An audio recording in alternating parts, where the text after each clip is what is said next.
نیکی کی اہمیت کے بارے میں اللہ جل جلالہ نے سورۃ النساء آیت نمبر 31 کے اندر فرمایا ان تجتنبوا کبائر ما تنہون عنہ نکفر عنکم سیئاتکم، اگر تم کبیرہ گناہوں سے بچتے رہو تو ہم تمہارے نیک اعمال کے ذریعے تمہارے صغیرہ گناہوں کا کفارہ بنا دیں گے۔ آپ صلی اللہ علیہ وسلم نے نیکی کی اہمیت کے بارے میں فرمایا لا تحقرن من المعروف شیئا، کہ کبھی بھی کسی نیکی کو حقیر مت سمجھنا، کسی بھی نیک عمل کو چھوٹا مت سمجھنا۔ کیوں؟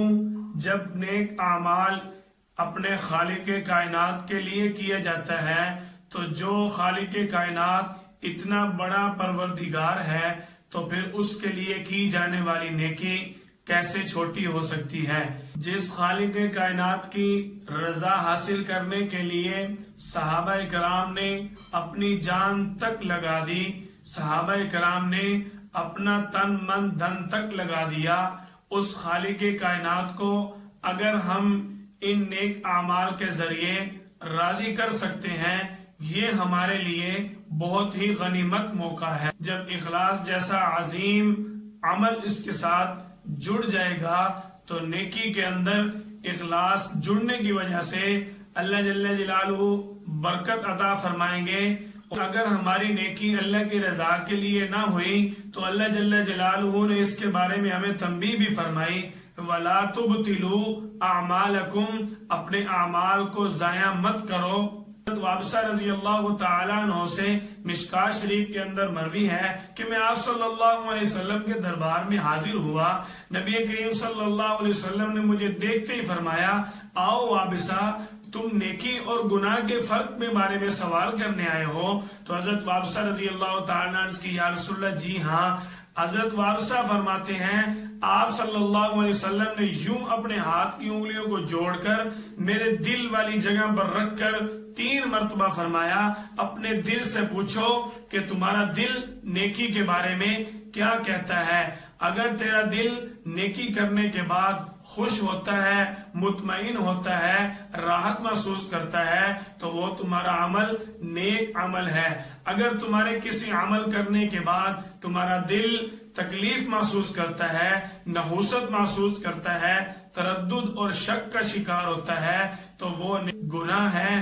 آپ صلی اللہ علیہ وسلم نے ہمیں نیکی اور گناہ کا فرق کرنے کے بارے میں کتنا آسان عمل فرما دیا۔ شیطان ہمیں دھوکہ دیتا ہے کہ جب تم دین کے بڑے بڑے اسلام کے کام نہیں کر سکتے تو پھر یہ چھوٹی چھوٹی نیکیاں تمہارے کیا کام آ سکتی ہیں۔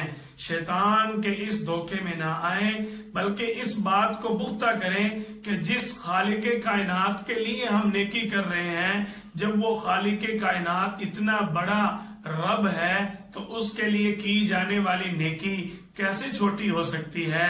اگر نیکی کو اخلاص نیت کے ساتھ کیا جائے تو وہ نیکی اور بڑی ہو کر اللہ کے دربار میں سامنے آئے گی۔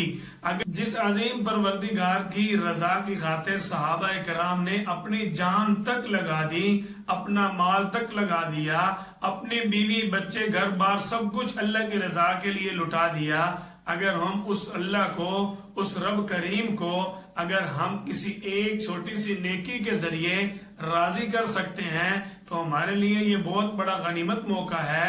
ہمیں یہ سوچنا چاہیے کہ میرا اللہ کس طرح ہم سے راضی ہو جائے۔ ہر قدم پر اللہ کی رضا کو دیکھنا چاہیے، ہر قدم پر آپ صلی اللہ علیہ وسلم کی رضا کو دیکھنا چاہیے۔ نیک اعمال کی اہمیت کے بارے میں آپ صلی اللہ علیہ وسلم نے مسلم شریف جلد نمبر 1 صفحہ 221 پر فرمایا کہ دیکھو اگر تم فرائض کو ادا کرو اللہ جل جلالہ فرائض کے ذریعے تمہارے صغیرہ گناہوں کو معاف فرما دیں گے۔ تم کبیرہ گناہوں سے بچتے رہو، اللہ جل جلالہ تمہارے نیک اعمال کے ذریعے تمہارے صغیرہ گناہوں کا کفارہ ادا فرما دیں گے۔ آپ صلی اللہ علیہ وسلم نے فرمایا جو شخص فرائض کی پابندی کرتا ہے ایک نماز سے لے کر دوسری نماز تک اللہ جل جلالہ فرائض کی پابندی کی برکت سے اس کے صغیرہ گناہ معاف فرما دیتے ہیں۔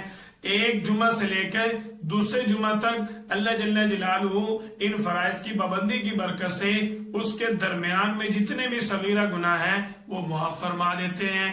ایک رمضان مبارک سے لے کر دوسرے رمضان مبارک تک جو بھی بندے سے صغیرہ گناہ ہوئے وہ ان فرائض کی پابندی سے اللہ جل جلالہ وہ صغیرہ گناہ معاف فرما دیتے ہیں۔